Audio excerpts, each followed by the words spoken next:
Et bien sûr, de nos jours, on vit sous la malédiction du péché, donc la nature aussi est sous la malédiction du péché. Donc il y a des animaux carnivores, les animaux se battent entre eux, il y a des animaux qui se mangent les uns les autres. Pendant le millénium, ce ne sera plus le cas. Tous les animaux seront végétariens. Et on le voit dans Ésaïe chapitre 11, si vous voulez y aller. En fait, il y aura un changement génétique important chez les animaux, puisqu'ils vont tous devenir végétariens. Ils seront en paix les uns avec les autres. Donc ça, c'est un changement majeur par rapport au monde dans lequel on vit. Ésaïe chapitre 11, versets 6 et 8, il est dit « Le loup demeurera avec l'agneau ».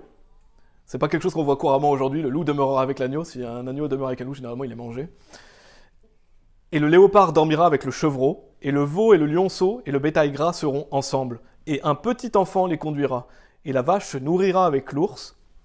Leurs petits dormiront ensemble, et le lion mangera de la paille comme le bœuf. Et l'enfant qui tète s'ébattra près du trou de l'aspic, et l'enfant sevré étendra la main sur le repère du basilic.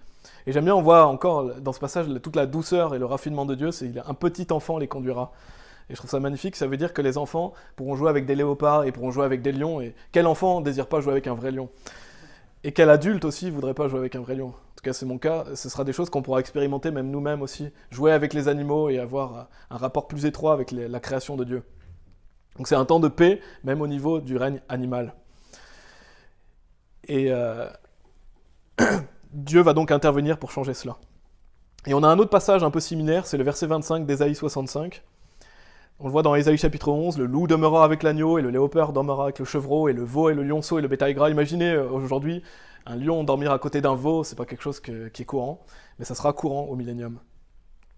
Ésaïe 65, verset 25 nous dit « Le loup et l'agneau se nourriront ensemble, et le lion mangera de la paille comme le bœuf. » Donc on voit que le lion va manger de la paille, il sera végétarien. « Et la poussière sera la nourriture du serpent. On ne fera plus de mal, et on ne détruira plus sur toute ma sainte montagne, dit le Seigneur. » Donc les animaux vont être en paix les uns avec les autres. Ils seront végétariens. Et ils seront en paix avec nous aussi. Et il y a une autre chose qui est importante aussi à souligner, c'est qu'il n'y aura plus toute cette médecine corrompue qu'on a aujourd'hui, tous ces médicaments corrompus, cette nourriture corrompue, l'eau qui est corrompue bien souvent, toute cette médecine malfaisante qu'on voit aujourd'hui, elle n'existera plus pendant le millénium. Dans Ésaïe 47, je vais lire le verset 12, on n'aura plus toutes ces nourritures modifiées, tout cet environnement malsain dans lequel on vit.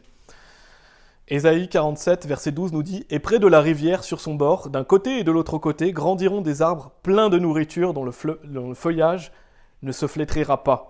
Et dont le fruit ne manquera pas. Ils produiront un nouveau fruit selon leur mois, parce que ces eaux sortent du sanctuaire. » Donc on peut s'imaginer que l'eau sera pure quand on sera au millénium. Bien souvent, les hommes essaient de rendre l'eau mauvaise pour nous empoisonner. Et il est dit « Et leur fruit sera comme nourriture, et leur feuillage comme médicament. » Donc c'est un monde plus sain, avec une médecine naturelle qui vient directement de Dieu. Il est dit « Et leur fruit sera comme nourriture, et leur feuillage comme médicament. » C'est un monde plus sain, avec une médecine plus naturelle.